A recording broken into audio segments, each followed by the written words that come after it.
ৰাজ্যজুৰি পুনৰ মুকলি হ'ল বিদ্যালয় মহাবিদ্যালয় দুৱাৰ অভিভাৱকৰ এনঅচি লৈ বিদ্যালয় চৌহদত প্ৰৱেশ ছাত্ৰ-ছাত্ৰীৰ ৰাজ্য চৰকাৰৰ শিক্ষা বিভাগে জাৰি কৰা সাপ্লিমেন্টাৰী এছঅপি অনুসৰি বিদ্যালয় মহাবিদ্যালয় আৰু বিশ্ববিদ্যালয়ৰ চূড়ান্ত বৰ্ষৰ ছাত্ৰ-ছাত্ৰীসকলৰ বাবে সোমবাৰৰ পৰা মুকলি হ'ল শ্ৰেণীকোঠাত পাঠদানৰ প্ৰক্ৰিয়া কিন্তু ছাত্ৰ-ছাত্ৰীৰ উপস্থিতি তেনেই হেৰেঙা মাথো ভ্যাকচিন দিয়া ছাত্ৰ-ছাত্ৰীসকলৰ বাবেহে মুকলি হৈছে বিদ্যালয় দুৱাৰ এছঅপি অনুসৰি আমাৰ প্ৰিন্সিপাল ছাৰে ইতিমধ্যে আমাৰ ৰুমবিলাক চেনিটাইজ কৰিছে সম্পূৰ্ণ কলেজখন চেনিটাইজ কৰা হৈছে আৰু চেনিটাইজাৰবিলাক ৰখা হৈছে আৰু লগতে যিহেতু 30 জনৰ বেছি বহিব নোৱাৰে সেইটো কাৰণত আমাৰ গ্ৰুপ কৰি দিয়া উচ্চতৰ মাধ্যমিক চূড়ান্ত বৰ্ষ স্নাতক চূড়ান্ত বৰ্ষ আৰু অন্যান্য পাঠ্যক্ৰমৰ চূড়ান্ত বৰ্ষৰ ছাত্ৰ-ছাত্ৰীৰ বাবে শ্ৰেণীকোঠা মুকলি হ'লেও কঠোৰভাৱে পালন কৰিবলগীয়া হৈছে কোভিড প্ৰটোকল কৰোনা সংক্ৰমণ 2% বৃদ্ধি পালে পুনৰ বন্ধ হ'ব বিদ্যালয়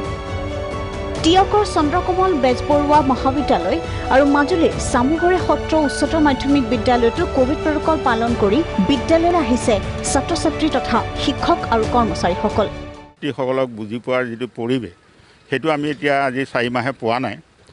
আমি আশা ৰাখিম যে আজি তাৰিখৰ পৰা আমি ছাত্ৰ-ছাত্ৰীসকলৰ লগত মুখামুখিকৈ তেওঁলোকৰ লগত আমি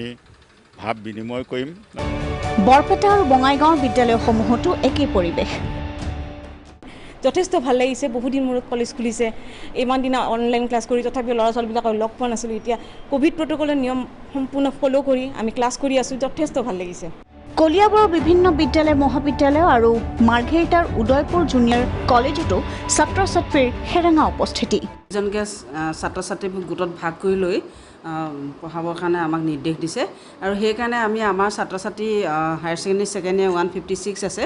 আৰু এই 156 ষ্টুডেণ্ট 30 জন গোটত ভাগ কৰি লৈ পিনি আমি আমাৰ ক্লাছসমূহ 9 বজাৰ পৰা আৰম্ভ কৰিছোঁ যথোপযুক্ত চেনিটাইজেশ্যন ব্যৱস্থা স্বাস্থ্য পৰীক্ষণ তথা জৰুৰী সেৱাৰ ব্যৱস্থা আদিৰ প্ৰতিও শিক্ষা অনুষ্ঠান কৰ্তৃপক্ষই পৰ্যাপ্ত গুৰুত্ব প্ৰদান কৰিছে দীৰ্ঘদিনীয়া কোভিডকালীন পৰিস্থিতিৰ বাবে বন্ধ হৈ থকা শ্ৰেণীকোঠা পুনৰ মুকলি হোৱাত আশাৰ সঞ্চাৰ হৈছে ছাত্ৰ-ছাত্ৰীৰ মাজত ব্যুৰ' ৰিপৰ্ট প্ৰাগ নিউজ